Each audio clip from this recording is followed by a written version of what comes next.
Hi everyone, welcome to Thai Reading Part 2. In the last video we looked at some basic consonants. Now we're going to get to actual syllables as we add in a few vowels. The first thing you need to know about vowels in Thai is that they can either be short or long, and there's a difference between the two. So for example, a and a are two completely different vowels. I have heard it said that this actually makes Thai harder to speak than Mandarin Chinese, because although Mandarin Chinese has the tones, it doesn't distinguish between short and long vowels. However, Chinese is still much harder to learn to read than Thai, which is something worth bearing in mind as we go forward. So in this video, we're only going to introduce the basic long vowels, and we're going to leave short vowels and complex vowels for later videos. So when we spell with vowels in Thai, we need to add the prefix, which is the word for vowel, and that is Salah. Now, just to clarify here, the consonant which produces the R sound in Thai should technically be a rolled R, and when people are speaking quickly in everyday language, they tend to roll this R only once in their mouths. So that's why it sometimes sounds like a l, hence Salat and not Sara. The first vowel in Thai is Salah A, Salah A. Now, as you can hear, this is a long A sound, and when we're writing it, we have to use the silent consonant, or ang, and follow it with the symbol for the vowel, which is that little hook, which represents A. When romanizing these vowels, I'm going to use the system from Thai for Beginners, which is derived from the International Phonetic Alphabet. What that means is you'll see some symbols which are not actually from the Roman alphabet, and some of those that are used in unfamiliar ways. I will provide an English example for clarity. We can see an example of this non-Anglo romanization in the next vowel we're going to look at, which is Salah E, Salah E. We can also see that this vowel is in fact written before the consonant and not after it. So we're still using or ang as the consonant, but that little hockey stick, which is written before it, on its own represents the sound A. So once I've introduced these romanizations from the book Thai for Beginners, I'm going to avoid using them as much as possible because obviously they can be a little bit confusing. For an English speaker, a double E is more often pronounced as E, although I'm sure French speakers won't be having any problems here. If you want the sound E, then that is the next vowel, which is, predictably, Salah E, Salah E. And this vowel is actually written above the consonant that it goes with. It's a little hat with a feather in it, is the way I always think of it. So we've had before, after, and above the consonant. Can we go below? Yes, we can. The next vowel is Sala Ooh, Sala Ooh, which is a little U-shaped symbol which is written below the consonant, and that's the way I always remember it. A U means you should be saying ooh. So that introduces all the basic ways that Thai constructs its vowels. There are a few more vowels which are written before the consonant. The next one we're going to look at is Salah E, Salah E. And as you can see, this is just two little hockey sticks written before the consonant. I should add here that it's almost impossible to get a consensus among non-Thai speakers over exactly how to romanize some of these vowels. And depending on what country you're from or what dialect you speak, you'll have a completely different spelling in your mind from your own native tongue, which is one of the reasons why I've chosen to go with the International Phonetic Symbolism.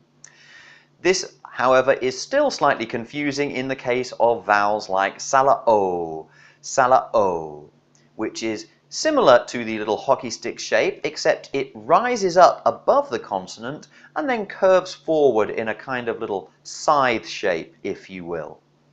The next two vowels we're going to look at also rise up above the consonant in a similar way, except they bend over to the left at the top. And to this day, I still confuse them with Salah O when I'm trying to read too quickly for myself. However, they are both, in fact, Salah I, Salah I.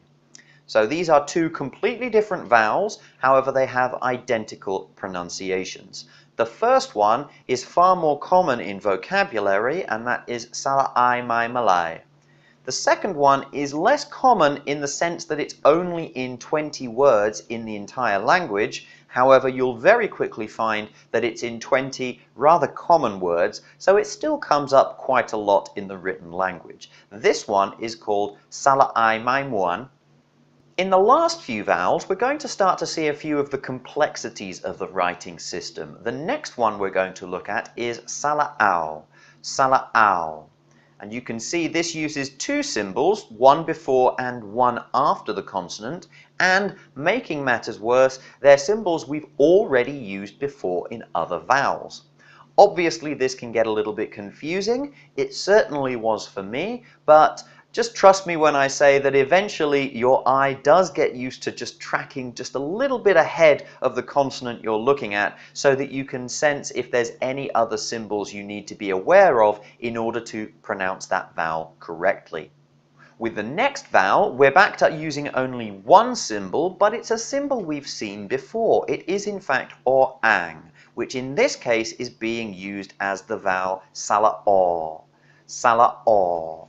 So when we write this vowel on its own, the first or-ang is the consonant on which we hang the vowel, and the second or-ang is actually the vowel itself, the sound O. Another compound vowel which uses or-ang is Salah E, Salah E, which is rather like the ER ending to many words in English. It uses the little hockey stick before the consonant and or-ang after the consonant.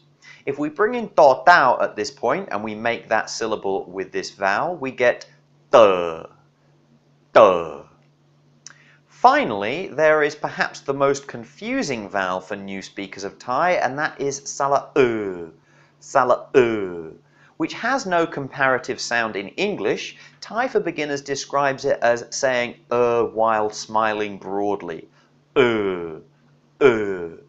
If you're pronouncing it correctly, you should feel a tightening of your larynx down either side in a way which probably isn't familiar to you if you're an English speaker at least. If we bring in to tau again, we get te, te. So now if we juxtapose those last two vowels, hopefully you can hear the difference between te, te, te, te. It is kind of difficult to hear, and I'll be honest, in everyday speaking, I generally rely on context more than actual listening to distinguish the difference between these last two vowels. So now you have 12 basic long vowels to put with the mid-class consonants you've learned. You can now create a range of different Thai syllables.